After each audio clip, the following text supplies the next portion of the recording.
It's a peculiar truth that we witness only a fraction of the universe, constrained by the limitations of a singular body, tethered to one place at a time. Suddenly, time moves slower, as if the seconds themselves had become aware of their own monotony. Caged in the grip of emptiness, the allure of the unknown whispers seductively, promising of a higher, grander vantage point, a perspective that transcends the mundane and reveals the profound mysteries that elude our current understanding. Nothing can cure the soul but the senses, just as nothing can cure the senses but the soul.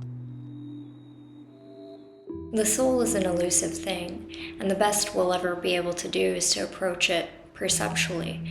So the senses become our guide, leading us through a labyrinth of experience. And as we acquaint the world, we simultaneously acquaint the soul.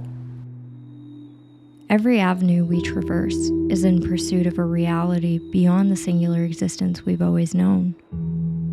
This pursuit exposes an uncomfortable truth about human nature. The quest for transcendence becomes the driving force behind both worldly and spiritual pursuits alike, eroding the once distinct boundary between body and soul. Ultimately, we pursue sin for the same reason that we pursue truth, and that is out of an inherent dissatisfaction with the finite limits on human potential. In the margins of our understanding, we find an abyss guarded by monsters.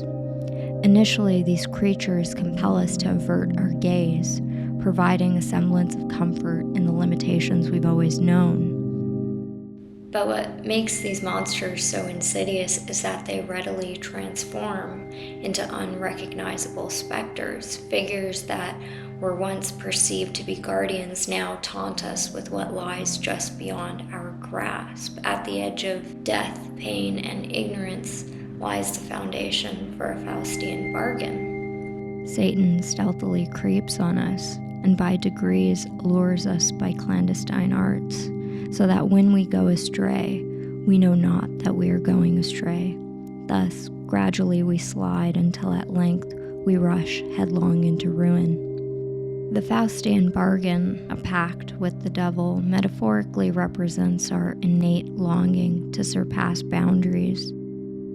Whether one stakes their soul for power, beauty, or knowledge, these noble aspirations are intricately woven into our psyche. Every individual feels compelled to forge a connection with a grander narrative.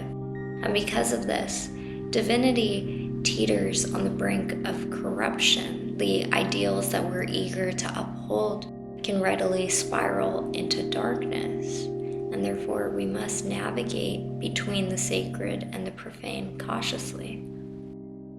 In the popular imagination, Satan is the embodiment of malevolence, often depicted with horns, claws, and blood-red skin. However, this image of Satan has not been consistent throughout history. In various works of literature, Satan dons the veneer of a well-spoken gentleman. His demeanor showcases versatility and a personality that challenges the conventional narrative. It's as though the devil himself has taken a seat at the table of high society. Evil may not always manifest in its lowly, anticipated forms, urging us to look beyond the expected. When Faust asks Mephisto, "Well now, who are you then?" he gives the well-known answer, part of that force that always wills the evil and always produces the good. Existence is veiled by clouds of ambiguity. The outcomes of our choices seldom appear as a fork in the road. Rather, our lives mirror a rugged coastline relentlessly sculpted by kaleidoscopic waves. As we peer back at our footsteps, we find that they have seamlessly merged back into the vast ocean of experience.